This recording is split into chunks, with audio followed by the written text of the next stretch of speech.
What's up, guys? It's your man, Donovan Sharpe, and welcome to this special Sunday edition of, I guess, TSR Live on a Sunday, your weekend dose of Red Pill truth, wisdom, and awareness. I am joined tonight by none other than Aaron Clarey, a.k.a. Captain Capitalism. What's going on, Aaron? How you doing, man? I'm doing great. Good. The reason I have you on the show is we're going to discuss the minimalist lifestyle, and we have certain like I put the word out that you were coming onto the show, and so I have several questions, actually quite a few questions that a lot of viewers sort of want to pick your brain about. Most of them are about we're going to focus on the ones that talk about money management. But you and I were talking off the air about a new publication that you were coming out with. Tell us a little bit about that, and then we'll get into the course that we're talking about today. Well, the publication is basically it's titled "Analyzing the ROI of the Pursuit of Women." And it's going to be coming out probably late November. And what it is basically the paperback Kindle version of some research I did for a speech I did for the Rule Zero seminar. And what I did is I analyzed the cost-benefit analysis, assuming resources, time, money, labor, everything, contrasted to the success the average guy can expect to have with women. And so this is a huge actuarial study. I hired an actuary to verify my figures, also to consult me on the model I programmed. And it's basically programmed to saying, okay, what are your chances of being married, happily married, getting a date, all these various stages along from courting to marriage. But then also the price that you're going to pay, because that's what you want to do is compare the price versus what you're going to get. And so you could calculate an ROI. And so that's what I've been working on most recently. That sounds fascinating because, and again, this is something you and I talked about off the air. We get a lot of guys in this community. Sometimes they call themselves MGTOW, sometimes they call themselves black pill guys, whatever the case may be. And I don't know what their battle cry is now, but there are a lot of guys, Aaron, who have just given up on pursuing women. And I used to be hard on those guys because I was the guy that said, listen, man up, learn how to game these women, and do what you got to do. Don't give up, blah, blah, blah, blah, blah. I haven't been in the game now, Aaron, in almost 4 years, okay? Dude, almost 4 years. I've been out of the game for a while. And because of that, I don't want to say I'm out of touch, so to speak, but I haven't run any sort of pickup game. I've never done online dating. But just based on what I've learned over the last few years, I've softened my stance on those guys a little bit. Now, I can't say I blame them for saying, you know what? I give up, man. Like, I'm not, and a lot of guys aren't even jumping in. They're seeing what's happening with, we're going to try to keep it clean for YouTube, #, also me, right? There's that. Then of course, then there's street harassment. And if you look at a girl funny. So what is happening is that masculinity is being legislated out of our men. There's a masculinity crisis, obviously, but it is almost a crime to act traditionally masculine, to admit that you like girls and that you actively pursue them for bedroom relations. So I understand the frustration of those guys not to want to jump in. But by the same token, they say the juice isn't worth the squeeze, yet they've never had the juice. You can't tell me what something is worth or what something isn't worth if you haven't experienced it. But your book is quite literally, it's from an economic standpoint. Hey, this is what it's going to cost you to be successful with women. It doesn't appear to be worth it, but if that's what you want to do, at least you have the numbers now. You know what you're in for. Right. And that's what I really wanted to do was to attach some numbers, because as guys, I think we're a little bit more numbers oriented. Like, what are my chances? You know, why go up to the craps table or go to the blackjack table? What are my chances? And you get a feeling, you know, because you dated, I dated, younger guys are dating, older guys are dating. You get a feeling, and we can compare and contrast stories and anecdotes, and our brains will run a quasi bioneural model, run its own calculations and statistics. But I think it really helps, like a financial analysis. An actual calculation to look at polling data, right, behavior data, and putting it into, you know, a couple key statistics that assess and analyze, saying, okay, here's what it looks like if you're a 5. Here's what it looks like if you're a 7. Here's what it looks like if you make X. Here's what it looks like if you make Y. And another thing, especially because let's just face it, you and I are old now. Yes, yes, we are. We are old. We're Yes, old. Those are facts. And what really really prompted me to put this together is because, like you, I haven't really dated that much in the past, 10 years. Yeah, it's been and a while. There has been a dramatic change since you and I were chasing tail in the 90s and the aughts. Yep. And it has gotten a lot. It wasn't that fun back in the day either. That's true. I knew it was a numbers game you'd have to approach, and you have to put in the effort. You couldn't just and there were some interesting statistics back from those days too. But looking at the reports I'm getting from younger men in the field or men who are dating, especially with the new curveball of online dating and especially social media, yes, things have dramatically changed, even in the past 10 years, to where I was like, boy, I gotta, because most of my audience is younger than me. And most of the younger guys out there have a huge vested financial, romantic, psychological, existential investment on the pursuit of women. And so I want to take a look, and I only look at women between the ages of 18 to 35 and men that are interested in going after that age cohort. So largely retired people like us or guys who've retired or gone ghost. It would be academic for us. Interesting, but academic. Good. Whereas this is very practical and applicable for any young man who, and I'm not criticizing you at all. If you wanted to get married, please, by God, read these studies and these numbers. If you wanted to have a long-term relationship, you want to follow your general biological programming, essentially, certainly, by all means. But here are the numbers. This is what you're facing. And so that's kind of what drove me to it. But yeah, there has been a complete, I wouldn't say change, but some changes. Definitely, the numbers have gotten completely warped since you and I were running around single bachelors. Yeah, that is, listen, truer words never spoken. And that's why I'm not as hard on these guys, because I just haven't been in the game. But just like you said, man, dude, online dating is the curveball. Social media is the slider. Like it's just, of course, for you baseball nerds out there, it's tough, man.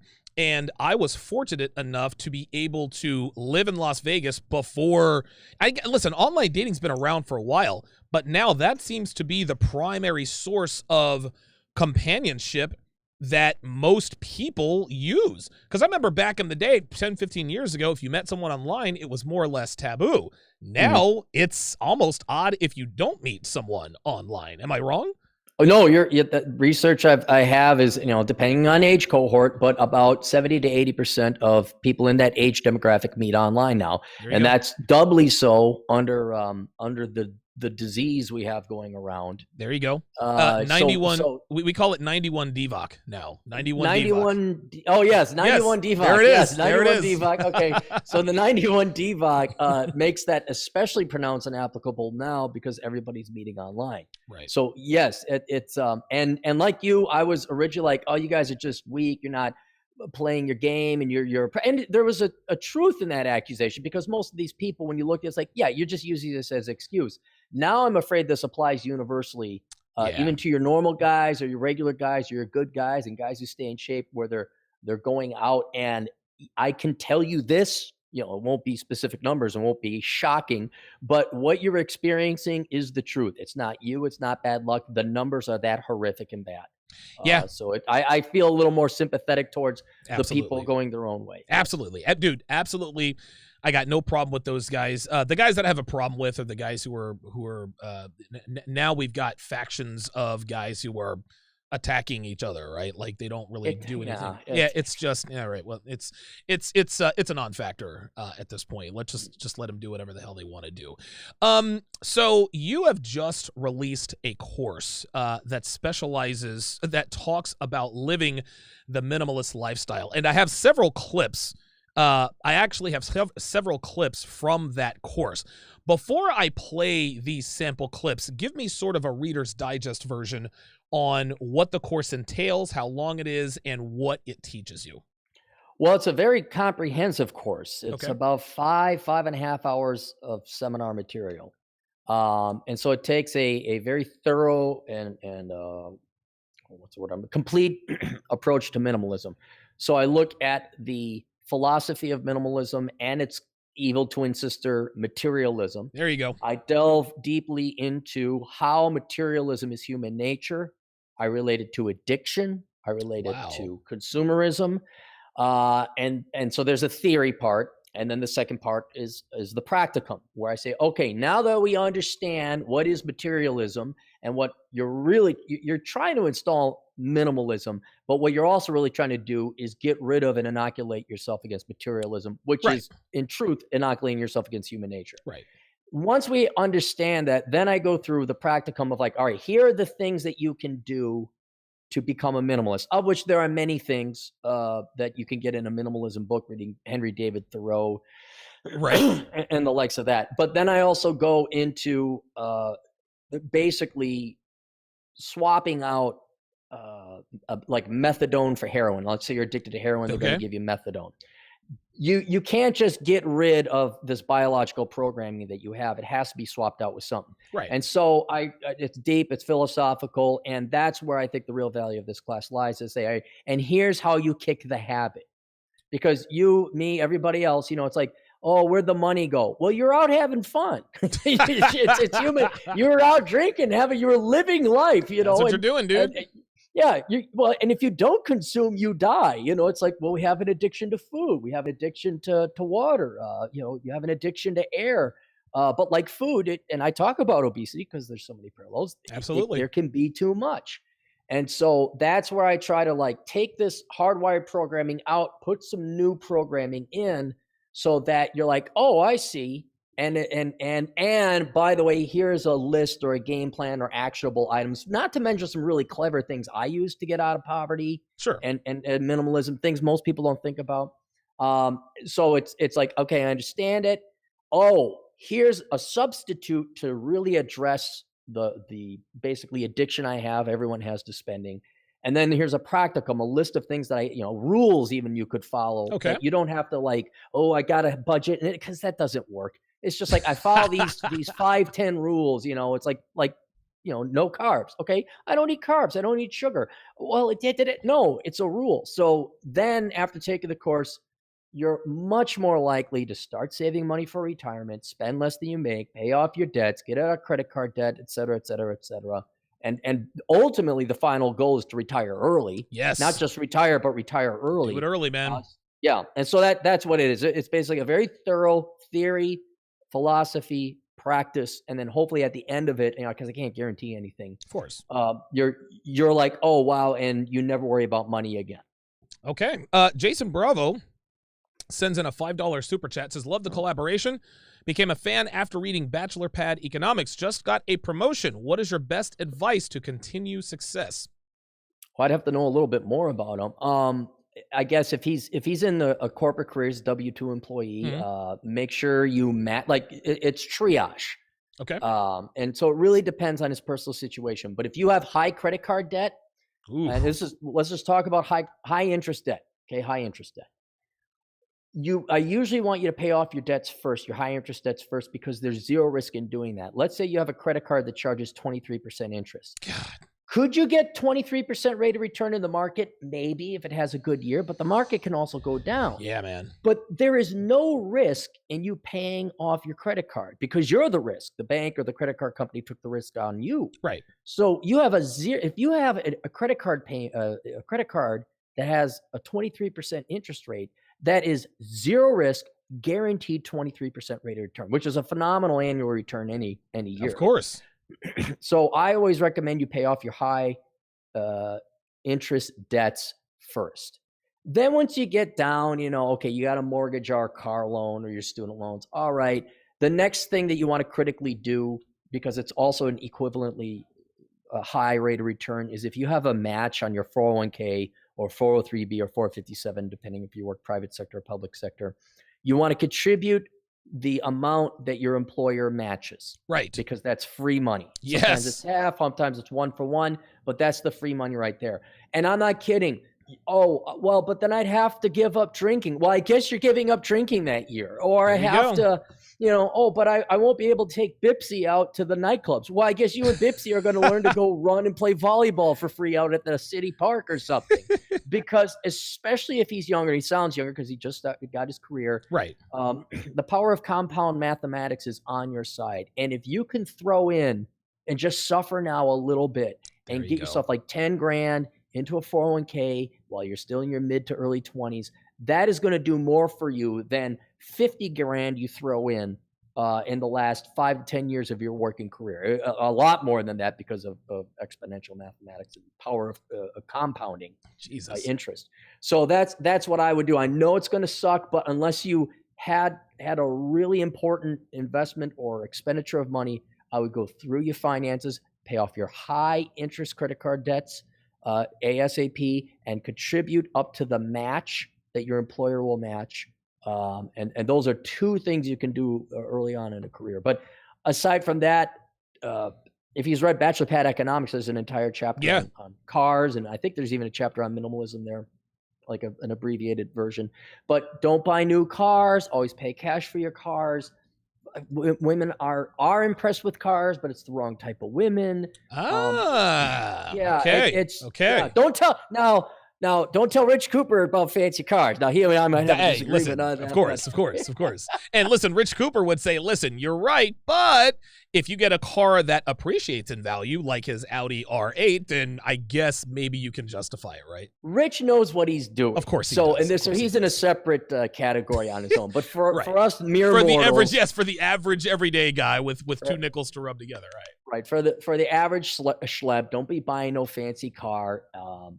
Don't get rid of your stuff so you don't, we could talk about square footage. That's a very important thing. You don't need a fancy apartment. You don't need a big house. But starting out as a young man or a young woman, get rid of your debts, which I almost guarantee you have. Of course. And get some money into that 401k or IRA. That's what I'd be doing. Excellent answer. So we talked about the house thing, and this first clip that we're going to play, it's about 30 seconds long, and this is a part of the course. This gives a very unique insight into owning a home and I guess the risk that comes along with it. Everyone take a look and listen. And the key thing with housing is the issue of square footage, right? You're going to pay certainly by the neighborhood you live in, what kind of new amenities, but the main determinant is square footage. And what determines how much square footage you need is not you. The individual human is actually not the number one determinant that he or she decides how big of an apartment, how big of a house they need. It's all your stuff. I love that, man. So the biggest determining factor, and it's funny, the reason why I like these clips is because you're not telling us stuff that we kind of don't already know. We don't know that we know this stuff. So when obviously if you have a big family, if you have a wife and 4 or 5 kids, okay, you're obviously going to need a lot more square footage just to make sure that everybody stays sane. But then if you have a husband and a wife with 1 kid, why would you need a 5,000 square foot home? It's because of all of your stuff. Right. I mean, here, I haven't looked up the figures to see if we're the number 1 country, but we probably are.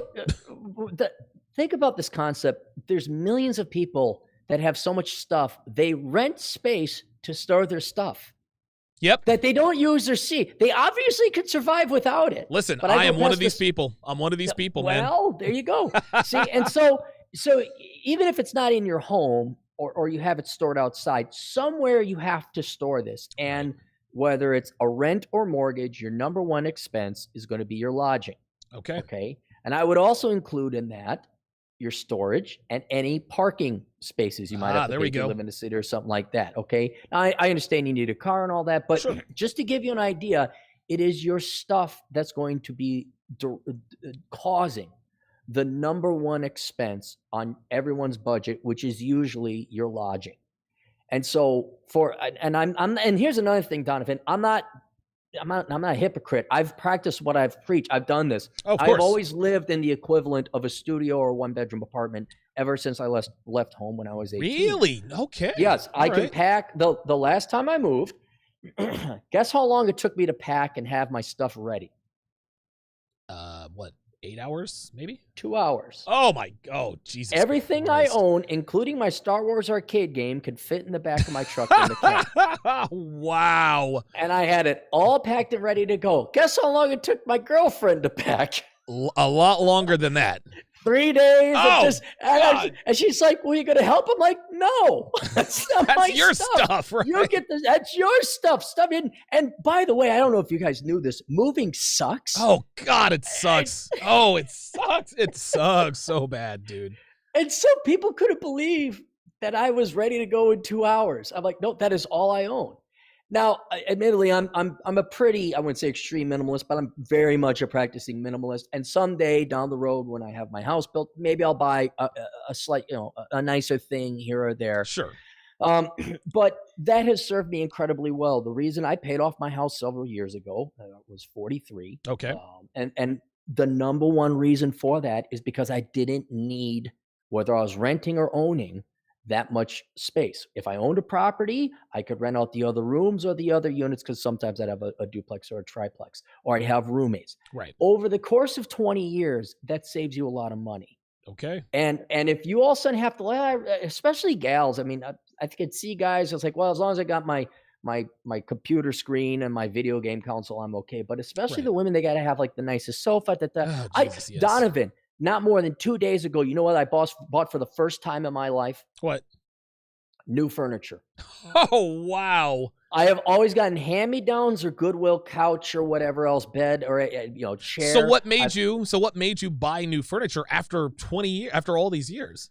Because I sold my house in the Twin Cities. I'm building a house in South Dakota. Okay. And this house it's not huge. It's only going to be like 1,600 square feet. Oh, wow. So but it's more room than I've ever had in my life. Okay. And so it also is going to have a finished basement. And so all the old furniture, which is not a lot, by the way, goes downstairs. So I have kind of like a relaxing game room. But then I have like it's a big living room that's going to have an open space. So I went to IKEA. I found a good deal on this sectional. And this is the first time I bought new furniture. How about that, in man? my life? Yeah. Wow. And to further give you my minimalism credentials, guess what I bought last year? And now it's a car. Okay. Guess what I have for the first time in my life with a car? Automatic start? Yeah, I have the pressy button thing. Oh, yes, I got that right. Very nice. Very nice. Otherwise, it was all old school Gen X 80s car, like physical lux, rolling up windows, automatic, nothing. So yeah, this is great. But here's the point I'm trying to make is I'm still alive. See, I'm fine. I'm fed. I'm not psychologically damaged. You sleep at your home. Right. You don't really, especially as a younger person, you should not be, I stay at home, and you should be out doing and working and whatever else. Right. And then the time will come, you'll save up all your money because you're not housing stuff. You're just housing you. And then and the other thing is you'll become acclimated to living in a smaller place. So you're kind of like, I don't need this much of a place. And lifetime, that saves you easily hundreds of thousands of dollars, easily. I agree. I would probably be retired if not for all of my stuff and the storage of said stuff. Isaiah Reynolds, $5, says, I just wanted to give back. I finally have a good job and can move out and have zero debt thanks to watching your videos. So that's awesome. A shout out to Aaron there. Jason Bravo, he's the guy that read Bachelor Pad Economics and got the promotion. So he gives a little more information. He's debt-free, 34, single, no kids, live minimally, promoted to a head training position at a corporate gym, potential to make over $60K. Hope that helps. So based on what he just told you, what I guess would be your best advice to continue that upward success? Pretty much the same thing I said before. So he's a single guy. He has no debt, so he is golden. He's set. Yeah. Yeah. Basically, the rule now for him is not to F up. Do not F up. Okay. Don't get a girl pregnant. Don't get a master's degree in something stupid. Don't buy a house in a bad part. Just you're fine. You're okay. A single man, no debt, and you're making 60 grand a year. That's great. Do save some money for retirement. There you go. Whether that's an IRA or 401k, I don't know if he has a plan. So that goes the same. And then I don't know if he doesn't have any kids and he only has one job. Maybe start thinking of some kind of side gig or hobby you might be able to turn into some kind of money on the side. But don't have kids.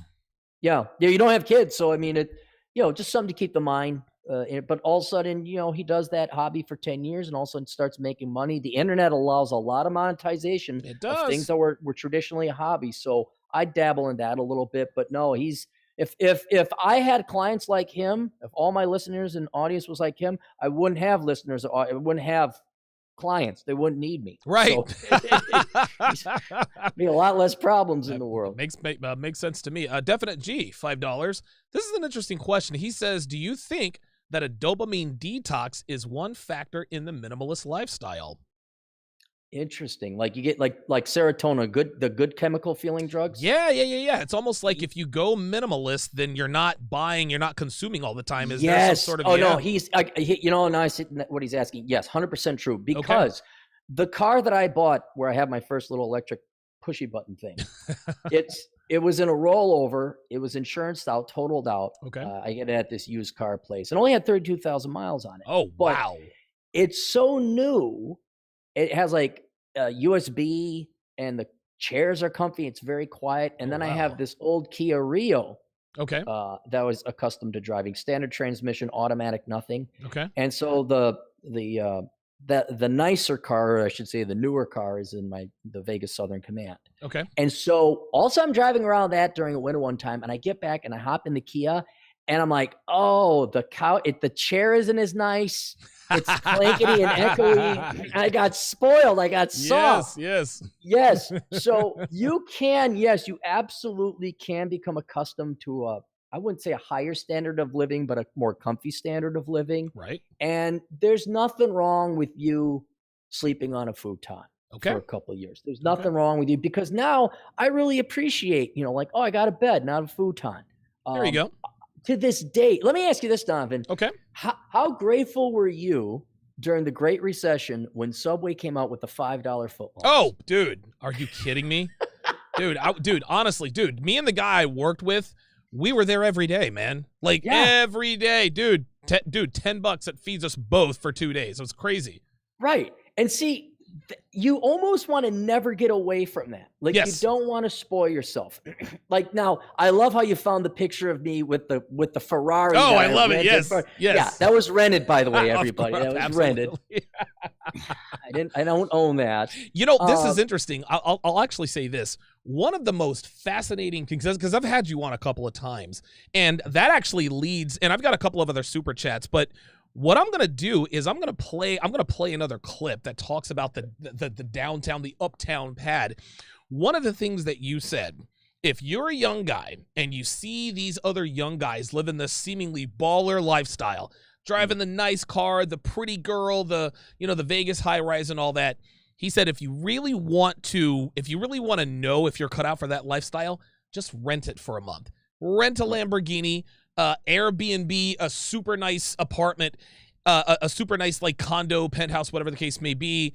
Go out, spend money, but just rent, don't buy. And I'll never forget what you said. You said in less than 2 weeks, you will already be tired of or used to that lifestyle, so much to the point to where it's not really worth it to you anymore. Mm-hmm. You're paying $3,500 for a Vegas condo, right? You're paying, what is your car payment? $800 a month for whatever overpriced car you can barely afford. And it's kind of all the same in the end. Right. And what's great about that is I don't care what it is. It could be the hottest girl, the coolest car, the schwankest pad. Mm-hmm. Everything has a shelf life in terms of novelty. Mm-hmm. You will get sick of it. Yes. And I was sick of that damn Ferrari in about half an hour because it's uncomfy. It's loud. You think it's breaking down. No, that's because the engine's right there. It's right behind you. Right. And I could not. I couldn't wait to get back to my Chevy Silverado with the comfortable seat. That's great. But and here's the other thing: is you don't want to live in wonderment and envy. Not that you're envy, but like, oh man, because it stresses you out. Oh God. And all you have to do is go live that lifestyle a little bit to realize, well, one, it's not worth it. Two, you can't afford it. But three, neither can they. Because the other thing I'll tell you is this: working in banking, I've told this many times before, the amount of actual genuine people who are rich and can afford that lifestyle is less than 1% of the people you see. Everybody else is faking it. The guy who's got that schwank pad downtown, he can't afford it. Or if he can't afford it, he's not throwing money into his 401k. And then he's going to be one of these future dupes that, whatever, Alex Trebek of the Gen X period says, hey, reverse mortgage your home. Right. Yeah, you were a baller with your sunglasses on when it was night out indoors. Right. Great. Right. You were real cool in 2007, but now here you are in 2047, reverse mortgaging your home because you didn't save up no money. Wow. So yeah, that's one thing to do is you want that lifestyle? Go try it for a month, see what it's like, and I think you'll appreciate it. You'll enjoy it a little bit, but you'll never have to scratch that itch again, and you'll never envy those people. And then you could just go on and pursue things that you're really going to make you happy. Okay, so I'm going to play the next clip from your course. And by the way, what is your minimalist course called? What is the title of that course? It's called Achieving Minimalism Theory and Practice. Good, I find that on teachable.com. Okay, and I'm going to put all the links in the description here in this video. Okay, here we go. So there's no McMansion. There's no sweet uptown pad, man. We're going to be top floor. We're going to be hanging out with the chicks, dude. No, you're not doing that. Okay. I mean, if you really want to impress the chicks, all right, well, first, let's see if you can get them. All right, that's number one. And two, if you really want to impress them by taking them to your pad, just go rent a super nice hotel room for the evening for that one night, because it's going to be dirt cheap, a lot cheaper than years of renting sweet downtown pads, dude. When, let's just be honest, the occasional time you get lucky twice a year, okay, well, that's $500 in a nice, very nice hotel. Just a little. Well, I get a lot of questions from young men. Should I move out of my parents' place? Because I can't bring any girls home. How many girls are you bringing home there? Huh, Don Juan? How many? Oh, 3 a year? Okay, just get a hotel. Just go get a hotel. That is fucking brilliant. But it's true. Just get a really nice hotel room, spend $500-$600 for one night, try it out, and dude, not only do you impress the girl, you don't have to keep paying for it. Just like you said, you don't have to scratch that itch or wonder what might have been. Right. And I'll tell you this, guys, it's been my way. I'm going to assume it's going to be like the vast majority of the women I've slept with were onesie twosies, and that's it. And then they went away, or I went away. And so, if you get a long-term girlfriend or girl you really like, okay, then maybe you got to think about finding your own place. Or thankfully, maybe she has her own place. But especially now, and I've gotten a little softer on this for younger people because rent is so high and tuition is so high. Back in my day, you could actually afford rent and tuition. Both, and yes. You could be a real man and leave the home at 18. It was hard, but you could do it. Now it's practically financially and mathematically impossible. Yep. And so that puts a lot of young men in a quandary where it's like, well, you got to live at home because, gosh, you don't want to have $100,000 of debt when you graduate from college. But you inevitably are going to find a gal. So it's just cheaper to get a hotel. And then even then, man, if you get a girl and gosh, I hope she's got an apartment. I really hope, because I wouldn't want to pay no $1,500 a month for a crappy one bedroom. No, I certainly wouldn't either. Al with the $2 super chat says, "Moving once made me a minimalist. F all that." Okay. Yep. Ben Jones, $5 says, "Does Aaron believe it's better for a minimalist to rent to avoid taxes and the maintenance costs of home ownership?" That's an interesting question. It's an interesting question, a wise question young people have to figure out, but you are not avoiding the costs. Understand, in order for rental property or an apartment building to even exist, there has to be a potential for profit, and imbued or calculated, baked into that cost of your rent is going to be maintenance, taxes, sure, insurance, everything. So the next time you guys want to vote for free everything in the children, it is going to increase your rent. That's right. Because the property taxes go up, and they didn't create that building to lose money. The landlord has to make a living. So if you're thinking about getting into landlording, here's the other side. So that is then passed on to the renters. What you're really saving in terms of renting is the time, because being a homeowner, I'll tell you that I did have the upside. I had rental income coming in. I had heavily subsidized living expenses because of my tenants and roommates. Good. But it did not save me the time because, the gutters went. Oh, there's flooding in the basement. Oh, we got the septic pump went out. Yeah, man. There's a thousand. Yeah, 1,000 things in a house that can and do occasionally go wrong. And if you could buy the right house and you're a good landlord and stay on top of it, it's not too unbearing. But even something, oh man, Donovan. So my first property I had, there was this beautiful oak tree, this Okay. monstrous. Oh, it was wonderful. Oh, look at that beautiful oak tree. It'll keep cost. It'll be cool in summer, and it'll be this big oak tree. Yeah, except for fall where it crapped out tonnage of leaves, and it took like a day and a half to rake the yard. Oh God. That stuff is what's going to kill you. And if you're a young professional or you're a programmer or you just have a profession, you're going to spend a lot of times maintaining a house that you don't want to. Now you could pay for a lawn service or whoever to do that, but it's really the time that's going to the time costs because you will pay financially one way or the other. That's right. Listen, we say all the time, time is money and money is time. Right. But if you're the owner, you have to call, even if you're not going to do it yourself, you got to call the repairman. And then you got to pay. Repairmen are drunk and show up on a completely new, different time that they have. They're apparently on a 32-hour schedule or something weird. They never show up on time. So that's where I would say if you're a minimalist, I would probably just get a 1-bedroom apartment because it's really hard.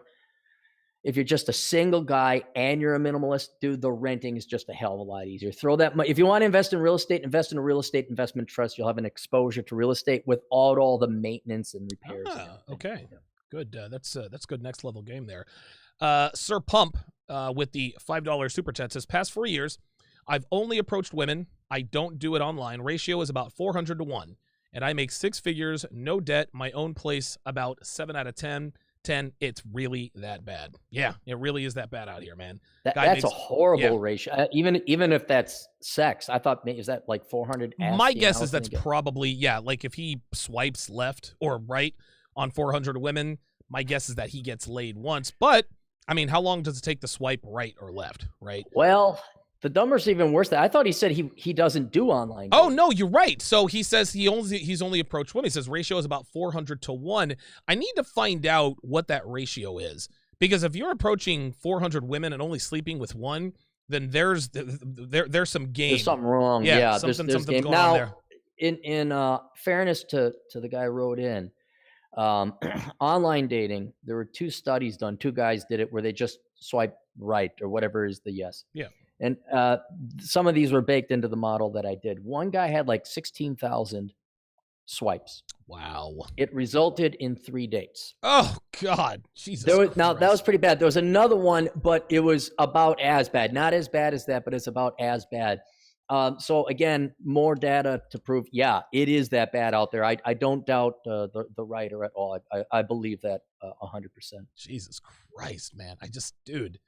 Remember when you just went up to a girl like, hey, you're cute. Can I get your number? Yeah. Remember those times? Those are good old times. Like those, listen, man, those were the days, but it's not like that anymore, man. No. And I think the reason for that is because the internet has made the world flat.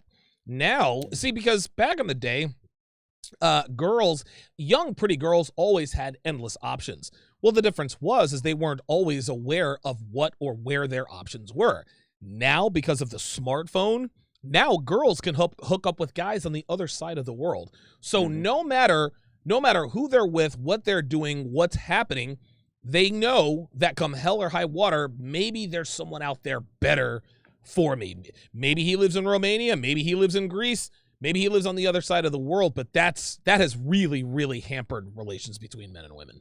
Do you know Myron Gaines? Oh yeah, I do a show with him every. Okay, every week. He's the frontline guy on that. Oh yeah, like absolutely. He was. I had him on my show, and he opened up my eyes to like just how warped, how skewed it is. So that he's got some great insights, especially given he's a younger guy and he goes out to the and he is out in the field. I'm actually going out there to see him. I'm actually going out there. I'm going down to Miami in November.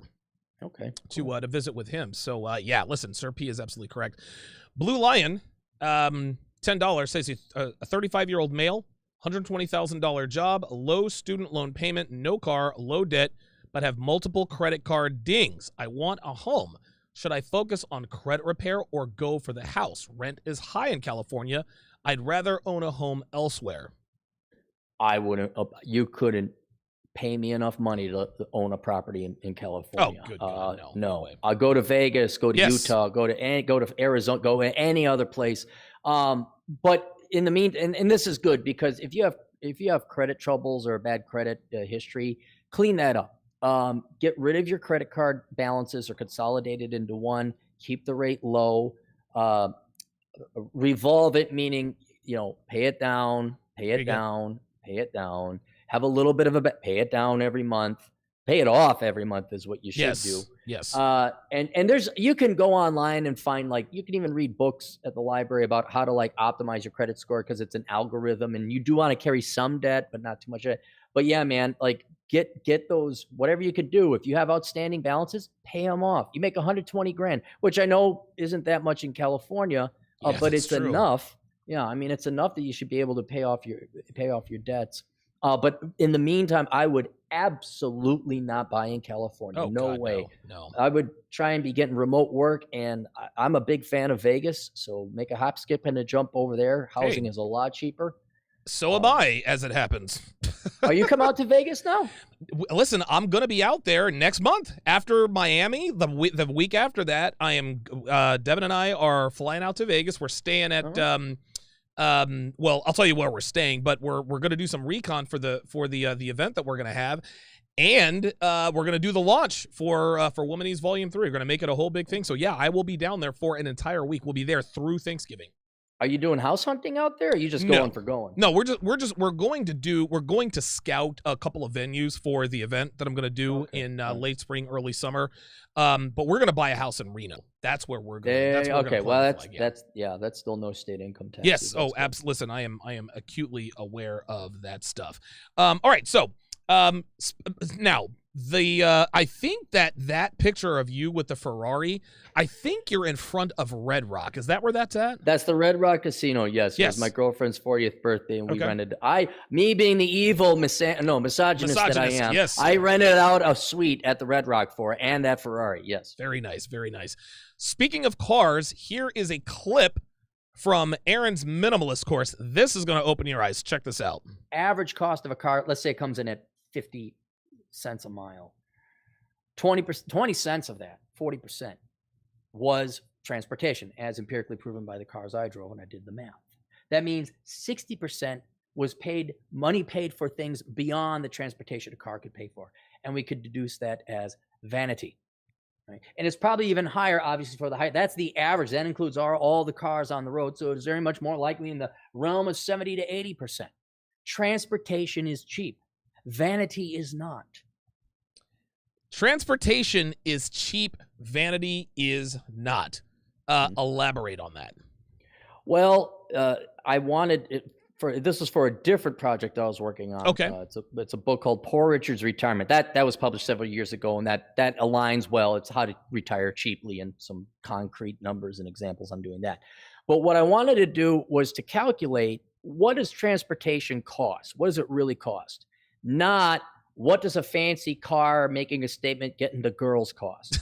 And so Okay. I went back and I calculated all the cars I've bought in my past, how many miles I drove them, estimated it and everything like that.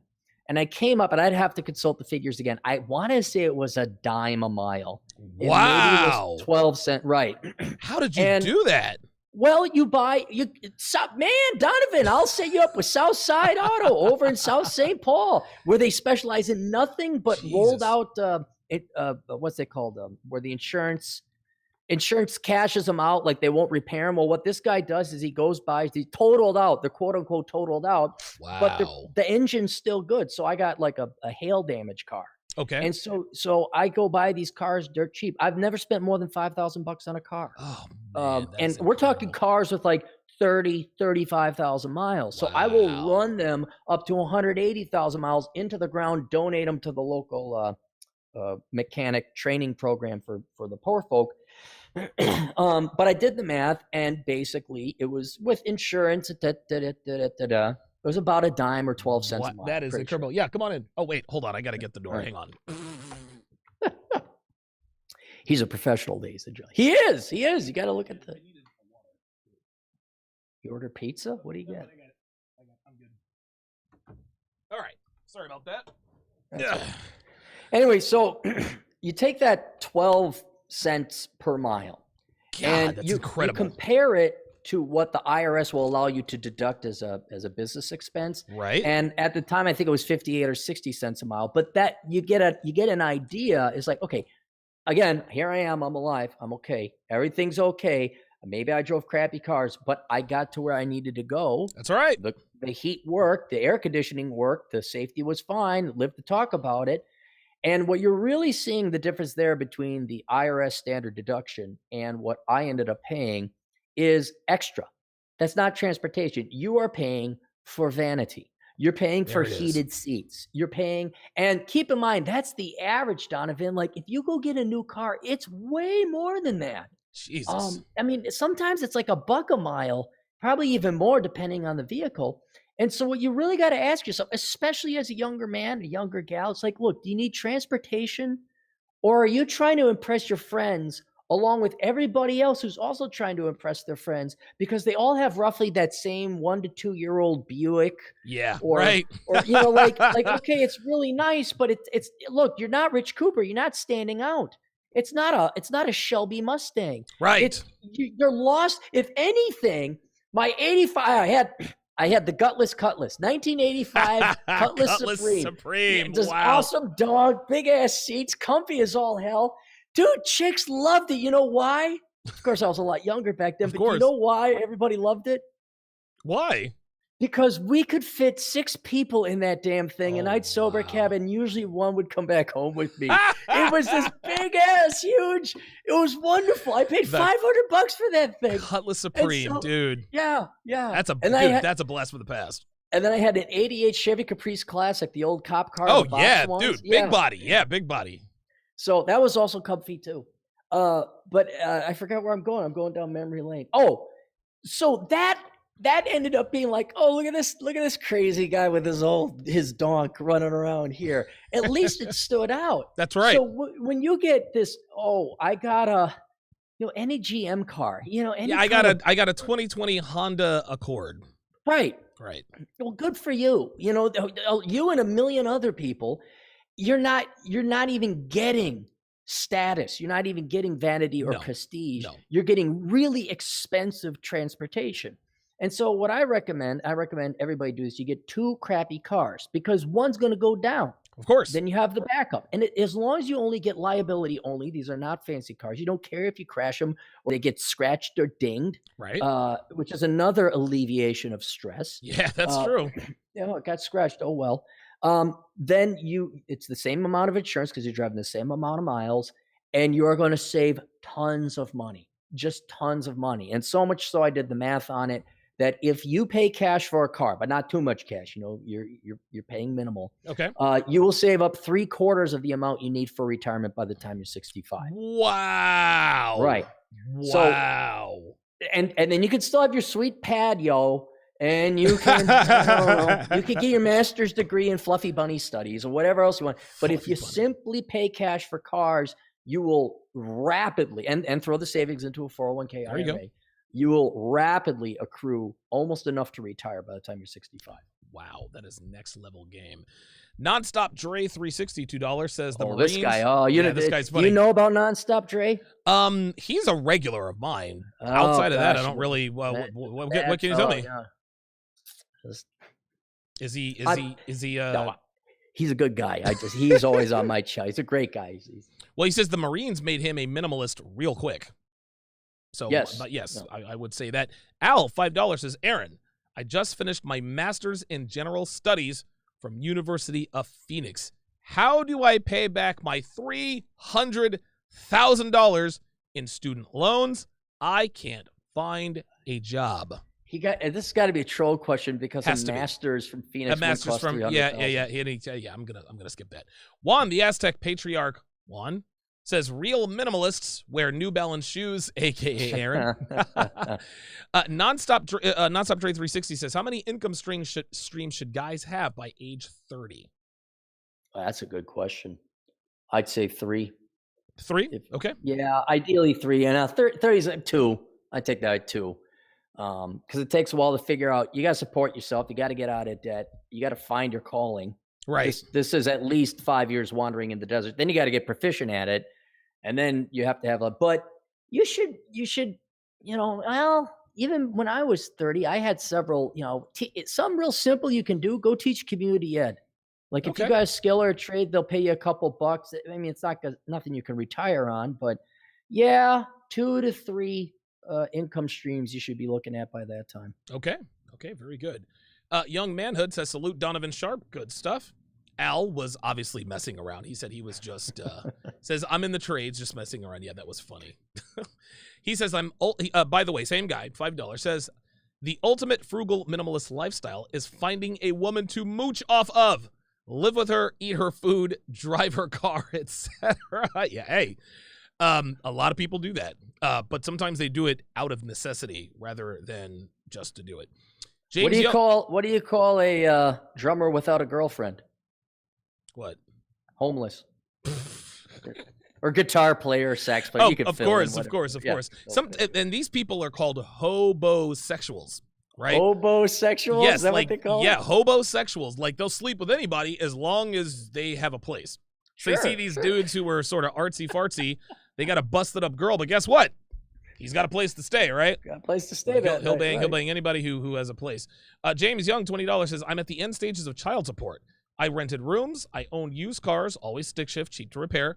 I generated passive income that my ex can't touch. I have a single credit card for my credit score.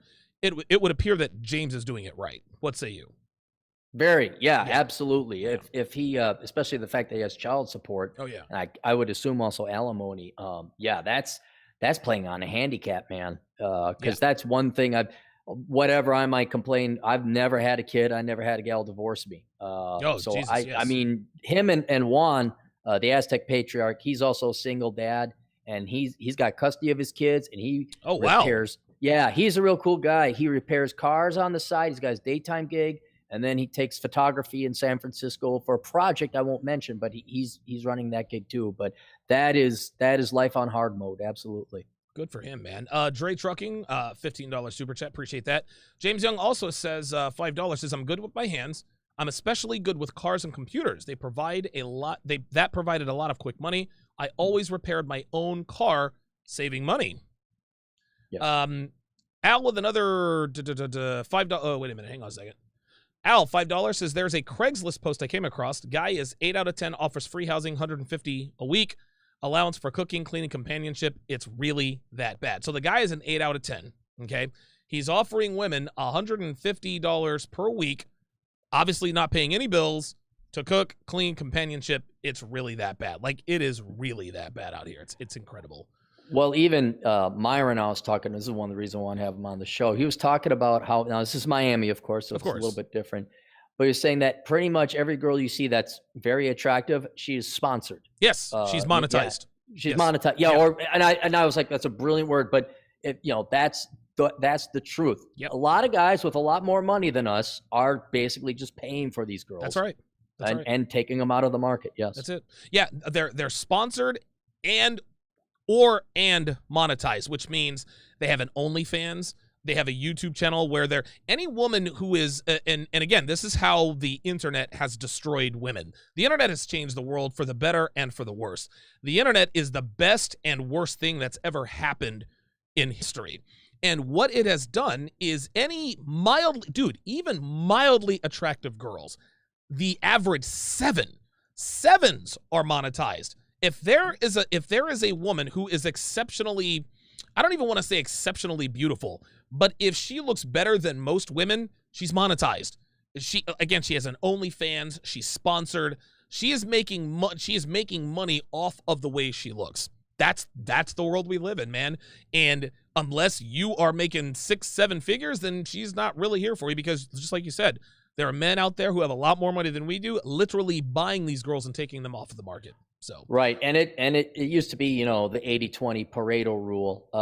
Yep. Now it's looking more like 90-10. Yeah, 85-10. It really is getting that. It's going to be 99-1 here if things don't change here quickly. James Young, $5 says, the most mile I've driven on a single car was 414,000 miles. That was the car I bought with 10,000 miles on the odometer. Taboo Smash says, is reconnaissance help you save money to buy a house? I don't understand that question. Not me. That was Reconnaissance Man is a book I wrote. And the reason I wrote it is because had I taken the time to travel around, live different places, I would have bought fewer houses. I would have just bought one house. Okay. And you know this, but in case those of you who haven't bought houses before, you got to pay realtors fees and there's moving fees. And if you buy in the wrong place, like, I don't know, Minneapolis, like I did, your property taxes go up 400% in 7 years. Oh, God, so, no way, dude. Yes. Oh, yeah, dude. Yeah. That. And you know what's sad? My old neighborhood bar I used to go to was one of the places that got burned down in the riots. So I'm glad I got out when I did. But God damn, man. What he's talking about there with reconnaissance is that I wrote an essay piece basically. Oh, okay. Saying, wait, didn't Devin read it? Yeah, she read. Yeah, dude, so she's read all of your books. Yes, yeah. Okay, so that's the one. And I just say, here's where I would have lived, and here's the process I would go through to figure out where you might want to live. Right. And the so one thing that's what I'm talking about. The one thing that really stood out to her is the fact that you talk about one small thing. You said, listen, before you decide to plant your flag anywhere, make sure that you don't have allergies. And that's huge because here's the thing. Where we live here in Philly, Devin has terrible allergies. We went, dude, when we go to Florida, when we travel, dude, we've been to many, many states. We just went to Michigan. Dude, Devin and I, we've been to Florida. We've been to Georgia. We've been to Michigan, Arizona, Hawaii. We've been to New York. We've been all over the place. And she only has allergies when she's in Pennsylvania.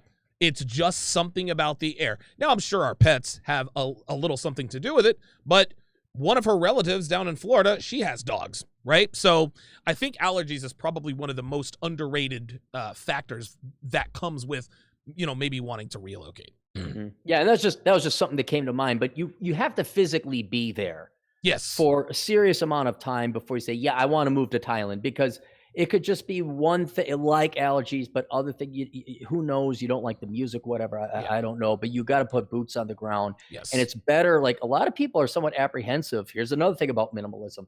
It's not always about, sometimes you got to spend money to save money. That's right. Yeah. It's absolutely worth doing a United States road trip if you're unemployed and you have money saved up. Go spend 10 grand and drive around the United States for 3 months, because that's going to save you so much time. And like, the perfect example, you know who wastes all their money on housing to inevitably settle in the same place all these people end up settling anyway? Who? Old people, boomers. Because they all live in New York. Oh, it's better in New Jersey. Maybe it's better in Philly. Maybe it's better in Ohio. And they all end up where? Florida. It's like, why didn't you just buy your first house in Florida and be done with it? And you'd be, not 200,000, but maybe 50 to 75 grand ahead, and a lot less pain and agony. Old people in Florida, man, they go hand in hand. Hey, we're gonna be one of those pretty soon. Hey, man, listen, I'm staying out of Florida, man. Dude, I like the desert. I'm a West Coast desert. Like, dude, I've lived the very first time after I went through a very hard time, I moved out to Vegas. That changed. I mean, obviously it changed my life, but what I figured out was that is the environment that I thrive in the most. Don't get me wrong. I don't mind it here in Philly, but it's too expensive. The state taxes are too high. I hate the rain. Dude, out in the desert, that's where I became who I was. Dude, low cost of living, no state tax, everything is accessible, all sorts of cute little vacation destinations out in California. Oh, yeah. I can go enjoy California and get the hell out of California before I have to pay those state taxes. West side till I die, man. That's the way it is for me. Nonstop Dre 360 says, Cappy, when are you giving back to the community? I don't know what that means, but never. Never. Back to the community. Bacon comments, speaking of beater transports you can work on, just out a new start and adjusting my clutch cable. Going to look for a Nissan truck as a second vehicle.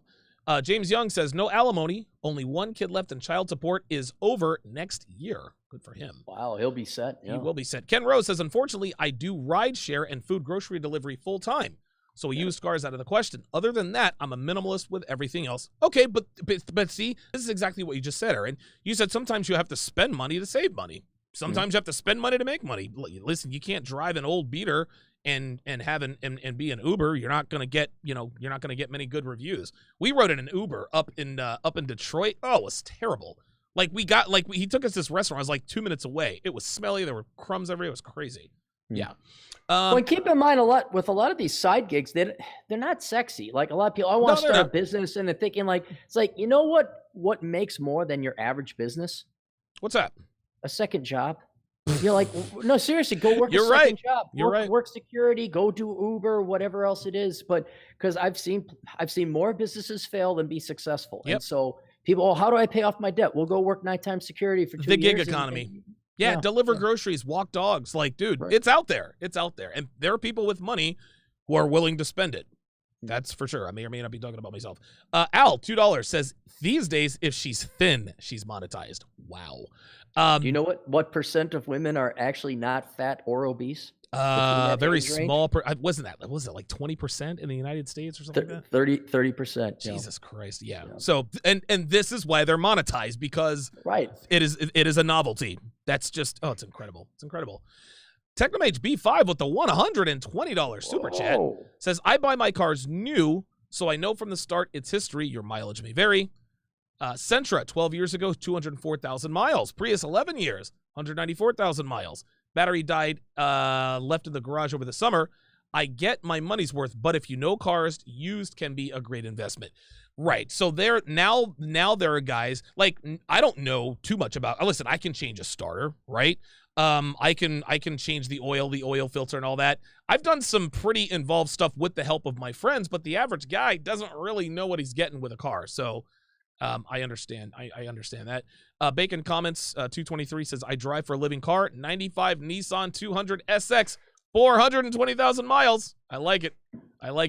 Okay, let us go to the next clip. Now, this next clip is about finding your purpose and the real reason you should work. A lot of people say, I want to find my dream. I want to have my dream job. I want to have a purpose. And you contend, listen, the only thing that your job needs to entail is what can you do for the company and what can your company do for you. So here we go. And so the ultimate purpose of work, and I know everyone's brainwashed and programmed to think that their work is the number one thing. I get it, but you have to understand it doesn't matter what your title is, what your degree is, what prestige you have, or let alone what you do at work. All that it matters is how much money are you getting exchanged for these little bits of finite life that you're giving up to your employer. So it is not to follow your passion. It is not to give meaning or purpose in your life. It's not status or prestige or ego or title. And by gosh, everyone who says they're going to change the world and change lives or make a difference never does. Right? Here it is in red. Repeat after me. To get as much money from your employer per hour of labor as possible so you can afford to live life. That's it. That's all a job is. There's no career. There are only jobs. Wow. So this is, now listen, I agree with you 100%. But again, people buy into that fantasy. I want to do what I love to do. I need my job to have meaning or purpose. I would contend with this. If you want meaning or purpose, get a hobby that has meaning or purpose. Your job, the way you make money, should be separate from that. What are your thoughts? It's wrong what we tell people, and it's wrong what people want to believe. Yeah. And here for the same reason we talked about this before, novelty. There you go. You can get your dream job, but all these, let's use teachers as the perfect example because they want to change lives, save the world, and as Dre would say, give back to the community. Right. Well, okay, first you got to go to college, then you got to get licensed. Okay. So you're already a couple dollars in the hole. Well, you're not the only one with that idea. Like millions of people have come up with this idea, and they wonder why teachers are paid so little. It's like because you've overflooded the market with the law of supply. You should have learned that in your college economics class, but apparently teachers didn't learn that. I guess not. So after a year, I'm sorry, you're probably sick of kids. You probably hate kids, and your dream of being it doesn't even matter. Like my dream was to be an economist, and in a weird sense, I ended up becoming an economist. And now when I get requests to actually do economic work, I'm like, dang it, I have to research. Yes. And because I did it for 15 years. And so what ends up happening is I don't care what your job is. it becomes a job in the end because we've got this lie. I don't know what it is. It's a canard where you think, well, I have to work. So as long as I do what I like, I'll never work a day of my life. It's God, like, no, yes. you're going to kill what you are passionate about. And what you really have to look at work or a career as is what it truly is on its basic economic nature level. And that is you are giving up parts of your finite life, which you can't get back, for money so that you might sustain and expand and enhance your life. And so the only thing that matters is I'm giving you finite bits of my life that I can't go and live freely and doing what I want. I'm essentially enslaving enslaving is the wrong word. I am literally prostituting myself out for you. Okay. Give you time for everyone's a prostitute. That's right. Do not forget that. Everyone's a prostitute. Everybody's for sale. So since I'm not getting any more time than what I have, the Lord or whoever is giving me, I need to make as much money as possible out of that. Because guess what money is, Donovan? What is money? Money is a claim on other people's time. Wow. Whoa. And I have never thought of it like that. The real issue is how much, dollars or yen, that's just a unit of how we measure other people's time. Sure. Right. You want your time to be a lot more valuable. So if I go become a surgeon and I work 1 hour, I make $1,000. Okay. Right. Now I can command 100 people for 1 hour to do whatever for $10 an hour. Okay. It could be clean my car, make a McDonald's burger, whatever else.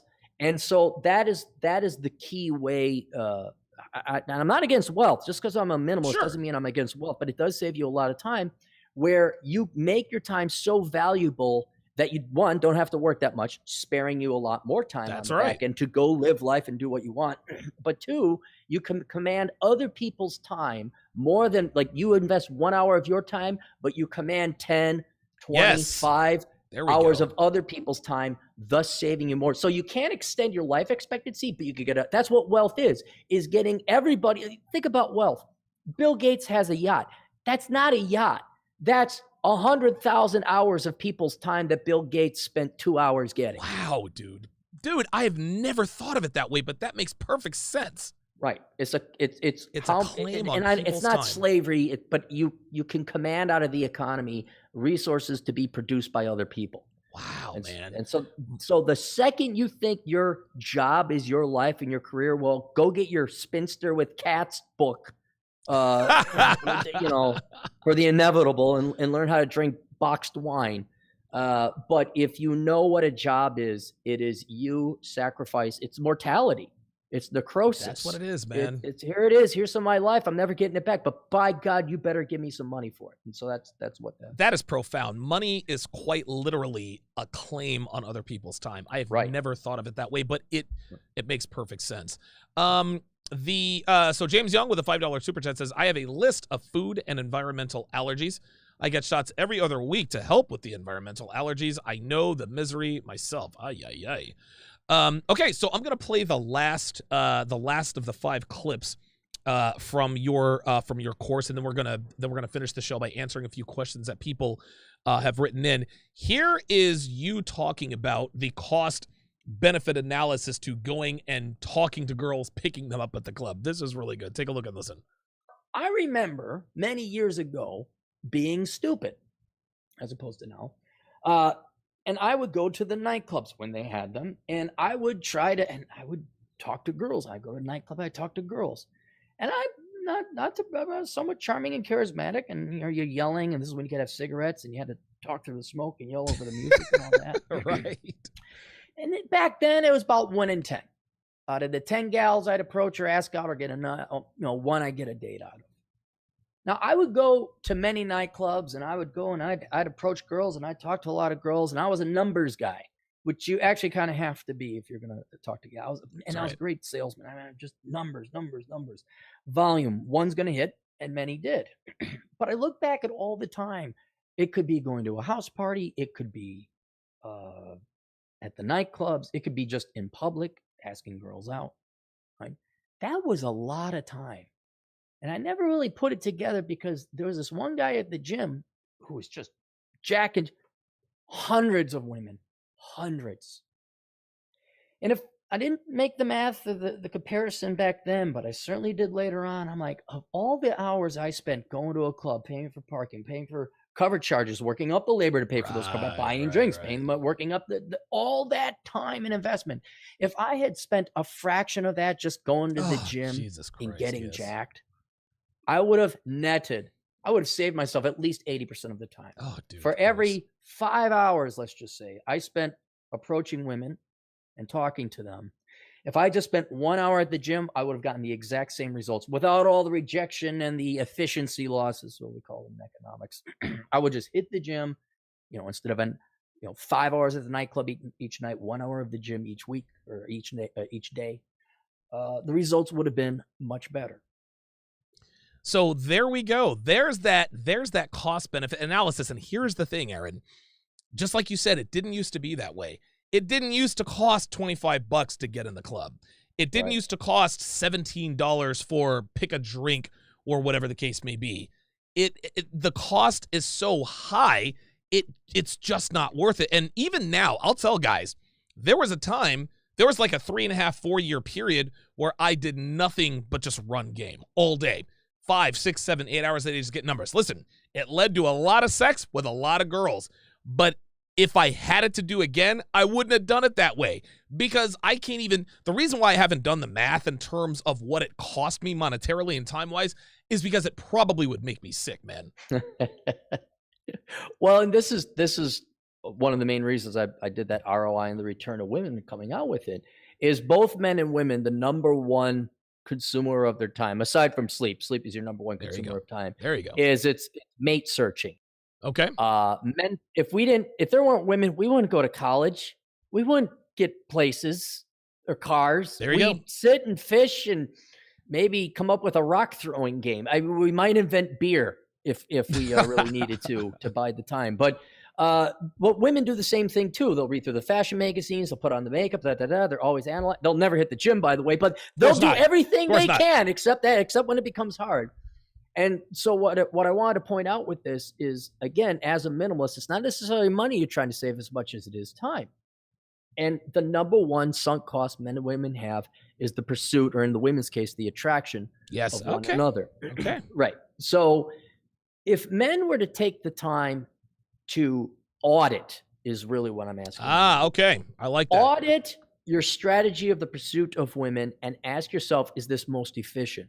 And what you're going to find out in at least 8 out of 10 times, it's not. Why? Because men just don't want to go to the gym.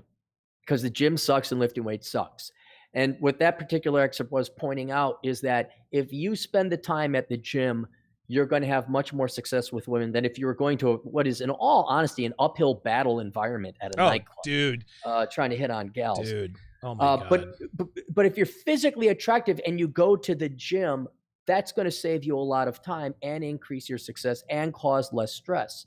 And so the gym is one thing, but there's other things like, guys, you cannot afford to go to school. I understand women want a guy that makes good money.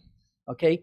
You can't go to school for helping with the children's, or I want to be an education major or a literature major. No, you go STEM or you go home. That's right. Or CPA or the trades. We had that one guy. You need to make the money. Now, does this mean all women are gold diggers? No, they want a guy who can support himself, and there's still the biological urge that they would like someone who could provide for a family. And you can't argue with what women want. Women want what they want. The issue is whether you're going to deliver it to them. And if you could, and like I said before, Donovan, on that model, if you tweak for those two variables, looks and income, you increase it like 3,300%. Wow. Right? So that is way more effective to spend an hour studying calculus, an hour at the gym, rather than an hour. Now, I'm not saying don't learn game, and I'm not saying don't go out and try. You're going to have to do that too. But I spent way too much time at the nightclubs and not enough time at the gym. And so you go through your pursuit of women and ask, is this the best use of my time? Am I going to deliver what women want or will find attractive? And if it's not, you got to stop doing it. If your goal is to get girls, if you just want to be a literature major because you find it intellectually stimulating, you're a minimalist, and fine, go ahead. Yeah, by all means.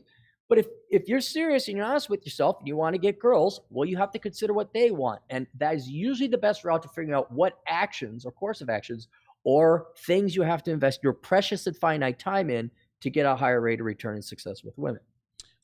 Listen, I could not have put that any better myself. And for a time,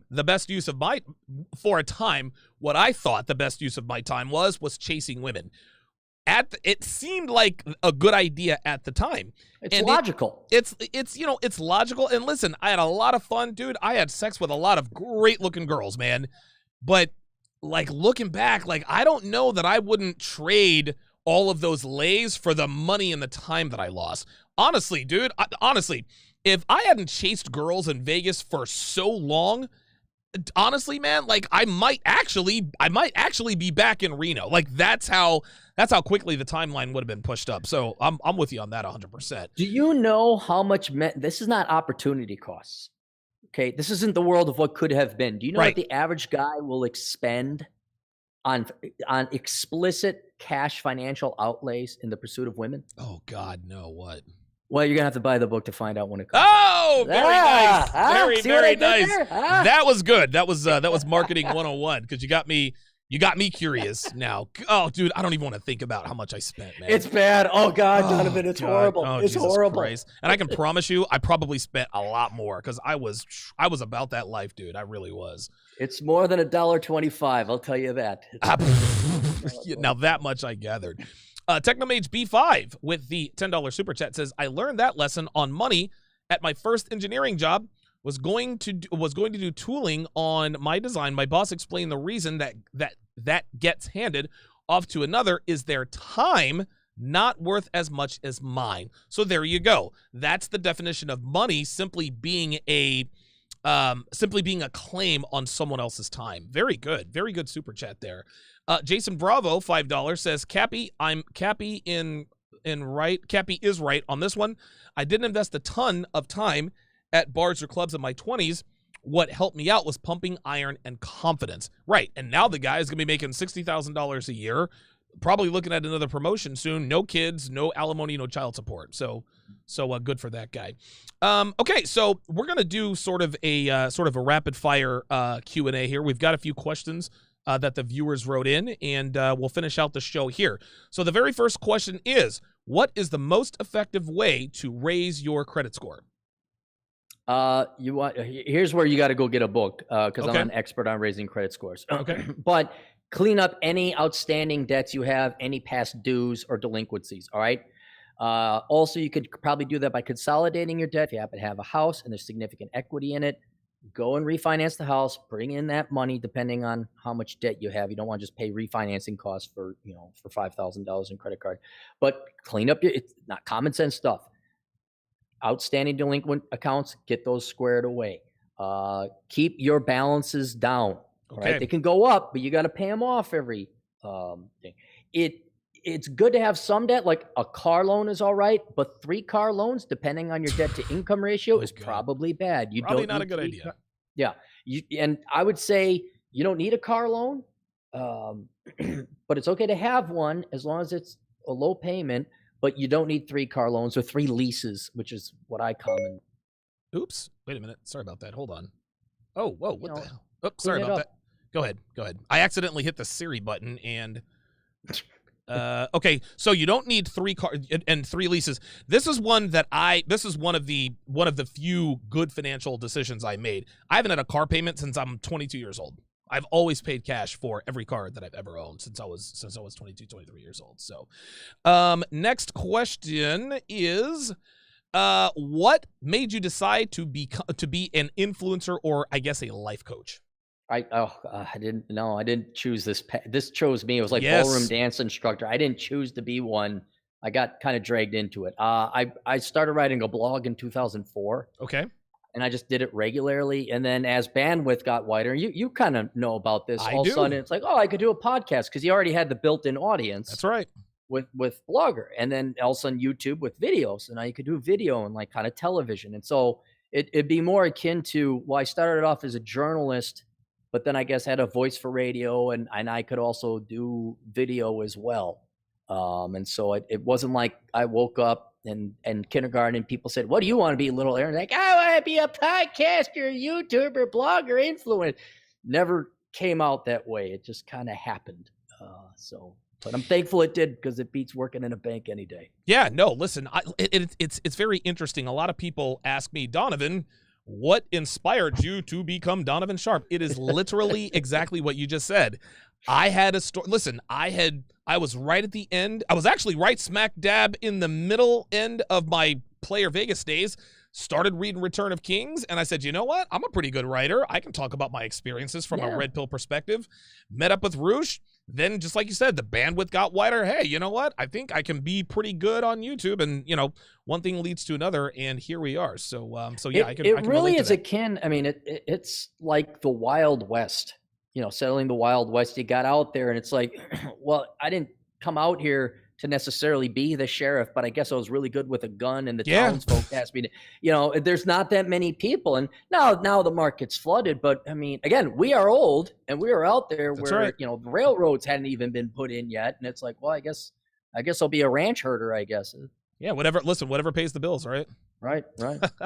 What should a man have in the way of money and net worth by 30 years old? That's an interesting question.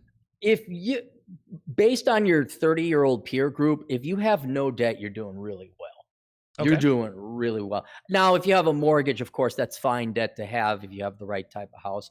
But I'm not even talking a net worth. If you have a net worth of zero, meaning not negative, meaning you don't have. Yeah, you're breaking even. You're doing good. But by 30, you should definitely have an IRA or a 401k opened, and you should start thinking about where inevitably you want to settle down if you haven't figured it out already. Now, a lot of that depends on your job and your career. Like, some people right out of college, I love this town. I'm going to stay here. I got a great job. Fine. Then you can go ahead and buy a house there. Other people like, I'm still more of a wanderer. I'm not the type, I got a dog. I like van life or whatever. Man, maybe you don't buy a house. But by 30, unless you have to go travel some more or something like that, and you find out that you're going to be in one place for at least 5 to 7 years or more, then you might want to think about getting a house. But ideally, a good goal to have is no debt. Okay. And savings, all the more to your power if you do. Very good. Let me read these last super chats here. King Rob, $5 says, so do you think finding a mate to satisfy your needs is a good investment so you won't spend money mate searching? No. There you go. I can say this, and I know this is going to sound horrible, but it's true. I didn't need this analysis to prove it. Prostitution is way cheaper. Yeah. Listen, hiring listen, I'm telling you right now, man, hiring a professional, that's the way guys are going to have to go. And it's so funny because if you hire professionals, then you're weak in this, that, and the other. No, of course they're going to say that. You want to know why? Because let's say we lived in Nye County, Nevada, Aaron, where professionals, you already know where I'm going here, where a professional, right? Yeah, there you go. That stuff is legal out there. By the way, prostitution is not legal in Clark County, yet it's the county where most of the working girls happen. But the Vegas PD looked the other way because the working girls also do favors for the Vegas PD. That's neither here nor there. But if I'm trying to stay away from the word, if selling your lady parts were legal in all 50 states, that would force women to get their stuff together. That would force women to have to lose weight. That would force women to have to be genuinely likable. That would really force women to start to work for male attention, because the only reason why men give women attention is because we want to have sex with them. This is why men put up with cohabitating relationships. This is why we put up with their temper tantrums. This is why we put up with their endless drivel about, droning on about their endless drama. We just want something to stick our sausage in. Did that happen to you, Donovan? It sounds like it happened to you. Oh my God, dude, it's happened to me so many freaking times. It's just ridiculous. So, but if men are able to buy, this is why it's not legal. Because if it were legal, Aaron, then relationships are done. Relationships are either done or women would be forced to work.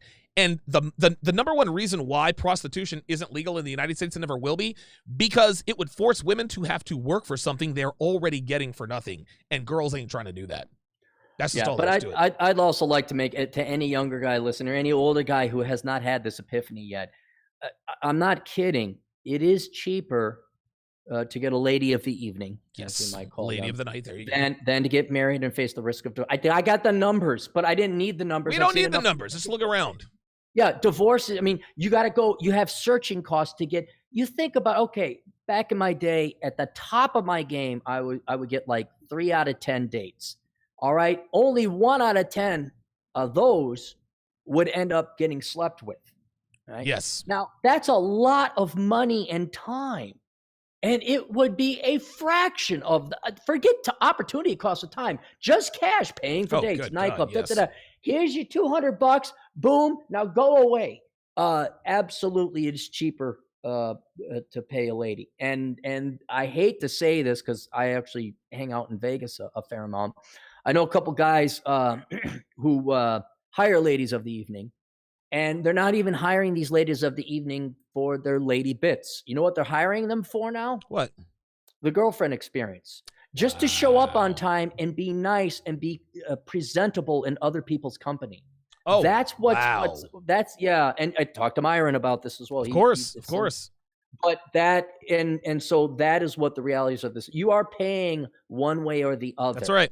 Okay. That's right. You're either bartering with dinner and roses or whatever else, which is legal. But if you pay cash, well, that's bad. I don't know how that works exactly as an economist, but so yeah, you're but it is cheaper just to pay. I can assure you, I give you the Aaron Economist certification brand to tell you that statement is true. Excellent.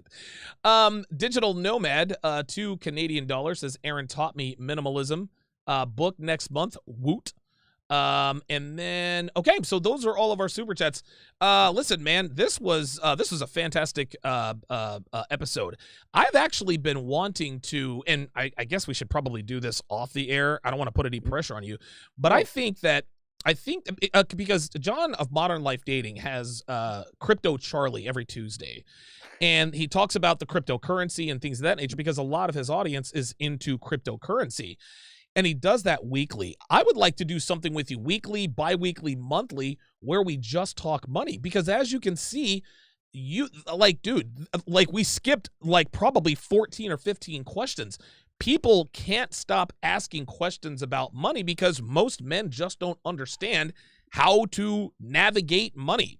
And to have it explained in such a way, it really opens people's eyes, man. It really does. Just as no one trained us on courting or the pursuit of women. There you go. Your parents have been woefully lacking in training their children on finances, and it's not their fault. They themselves don't know. Again, I can't emphasize this enough. If the baby boom, I did the numbers, only 30% of the boomers have enough money to retire. Like that's supposed to be the most reliable generation. Oh my God. And then when you look at things like reverse home mortgages, no one has a clue about personal finance and financial management. So that just as you were misinformed or maybe not informed at all about the sexes, the personal finances are equally lacking and neglected is the word I was looking for. Nate Dogg, by the way, says, or hire them for marketing your business. I guess he is referring to the 3 models I hired to shoot Womanese Volume 3. Yes, you could also do that as well. Know Your Worth, one last $5 super chat says, does it make sense to quit a $100,000 a year job at 42, set up passive income streams to live in a less costly country with a little less proportionally, but happier? For me, that's yes. I think the answer is yes. Or if that passive income is guaranteed, yeah, like it's gonna, yeah, I would do that. But okay. A lot of this is situational. That's true. It's really hard for each individual. He is Aaron Clarey, aka Captain Capitalism. Devin has been putting links to his course into the chat all night long. We're going to put it in the description. Aaron, listen, man, this was a lot of fun. We definitely have to do this again sometime soon, man. Thank you very much for having me on, Donovan. I really appreciate it. Well, we'll see you in November, right? Yeah, listen, I'm coming. Right. Listen, I'm coming to Vegas on November. Hang on, because I got it right in here. Because Devin and I are going to be traveling quite a bit. I can barely use this freaking phone here. We're going to be, we're actually going to get there on November 23rd, and we're staying until the 30th. So we're going to be there for an entire week, man. So yeah, dude, I'd love to get up with you, have a beer, take a walk down memory lane, man. But I would love to make this a regular thing, because I think conversations like these sort of help to round out a man's red pill renaissance. Listen, we say you gotta learn to be good with women, hit the gym so that you can build up your body for health and, of course, physiques. But then there's the money part. And the money, I think the money part, if your money is right, that separates you from most. Even if you're a fat slob, you're unhealthy, and you're terrible with women, if your financial house is in order, that's separating you from more men than learning how to be good with women. That's what I say. Aaron's cool. well, yeah, no, I'd be up for it. Yeah, no, as long as I got a pretty open schedule. So yeah. You the man, Aaron. Thank you very much for joining us, Aaron, and we'll definitely talk soon, man. All right, see you guys. All right, take care. He is Aaron Clarey, aka Captain Capitalism. Yeah, man, I would love to make this a regular show, man. Because he does so, and he speaks to us in plain English, right? Like the way he explains this stuff, he puts it in layman's terms. He doesn't use big words. He doesn't use big fancy words. He says, listen, here's what's going on. Here's what you need to do. Here's what you need to stay away from. So that's going to do it for this edition, I guess, of Sharpe Capitalist. I guess that's the name of the new show. I'll see if I can have him on regularly for that. In just over a half an hour, probably between 8 and 8:15, maybe 8:15 to 8:30, The Seven is going to feature the little podcast called Fox Soul, and we are going to talk about Fox Soul's reaction to Ice Cube sitting down with President Trump. It is going to be absolutely epic. It's going to be the 6th tonight because Jap is still out of town. He doesn't have his equipment. But it is going to be an excellent episode of The 7. I'm very, very much looking forward to that. Thanks for watching, guys. We'll see you in a bit.